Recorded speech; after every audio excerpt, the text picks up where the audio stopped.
The Ontario government is expected to face more heat this week over its planned changes to autism funding. Last week, Social Services Minister Lisa MacLeod announced the province plans to eliminate the autism therapy waitlist of 23,000 children within the next month. Instead, the government will give money directly to families with autistic children, but that money is capped at $20,000 a year per child until the age of 6, and then the cap falls to $5,000 a year. Many parents say that's not nearly enough to pay for the treatment their children need. So what does this mean for affected families?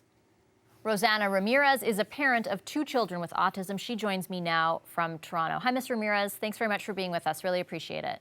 Thank you, Vashi. So what was your initial reaction to the changes that the government in Ontario announced last week? Well, when I heard the announcement was coming, I was nervous. We have been very lucky to be in the current OAP program. It's been very good for us so far. I know the majority of families were still waiting to receive service, but we've been doing well with that program, and I knew that a change coming probably wasn't going to be a good thing overall. So when I did listen to the announcement that day, I quickly took in the numbers, and that's all that mattered to me. When I heard that number of 140,000 for the younger children, quickly doing the math, it's really a very, very poor model. It doesn't give parents much therapy at all. So what does it mean specifically for your family, for example? How will it change the level of treatment that your kids are able to access, do you think? So my boy is 3 years old. He's almost 4, and he's been receiving 30 hours a week of therapy. It's going very well. Under the new model, the amount of funding that will be provided will give us about enough money for 2 hours a week of therapy rather than 30.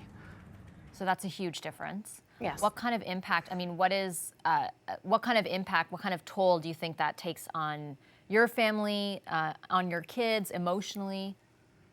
Well, we were really not prepared for this at all. So we were counting on what happened a couple of years ago, which was the announcement that was basically a lifesaver for all these families. The promise that until our children reached 18 years of age, that they would be entitled to receive all the IBI therapy that they needed. And that was a very great announcement. You know, there was a lot of relief for a lot of families, and we were probably one of the first called off the wait list, and we were expecting that our child would get into therapy and stay into therapy as long as he needed and get that help that he needed. So that was definitely a sense of relief, with so many other things that we still had to work on at the same time. So it was far from a complete solution, but at least as parents we could focus on all of his other needs, and therapy we knew would be taken care of. So with this change, it really leaves us in the dark. We haven't had time to digest it properly yet. We know that we have less than 2 months left at the current therapy that he's getting, and then we either have to come up with about $70,000 extra a year, or we need to decrease his hours.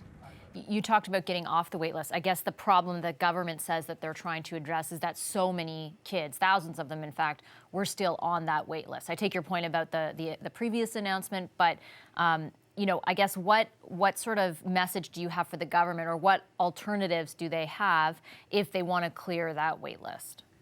Well, unfortunately, therapy is very expensive. It's very expensive for the families. It's very expensive for the government. We understand that, but it's the investment that these kids need into their life and to their future, with the hopes that with the right therapy, starting very young, that as adults they will be contributors to society, and that they won't be requiring as much support for the rest of their lives. So if we invest money into these kids now, getting them the help they need, I think in the long run, that's the only way to, number one, help them, and number two, be sure that this is not going to cost the government a lot more money as these kids become adults, and without the help they need, that's exactly what's going to happen. We've heard from a number of parents since the announcement last week who share a lot of your concerns. Do you have any optimism? Do you have a message or a strategy? Is there any kind of strategy in place to try and convince the government that they need to make further changes? Well, I think, it's all about pay now or pay later. I think that's really the only way to look at it. We have a bunch of kids that are either going to get the help they need now, and without that help, it's going to cost money. It's going to cost a lot more money. They're going to need to be supported for the rest of their lives, so we need to help them now. Okay, I'll leave it there. Thanks a lot, Ms. Ramirez. Really appreciate your time. Thank you.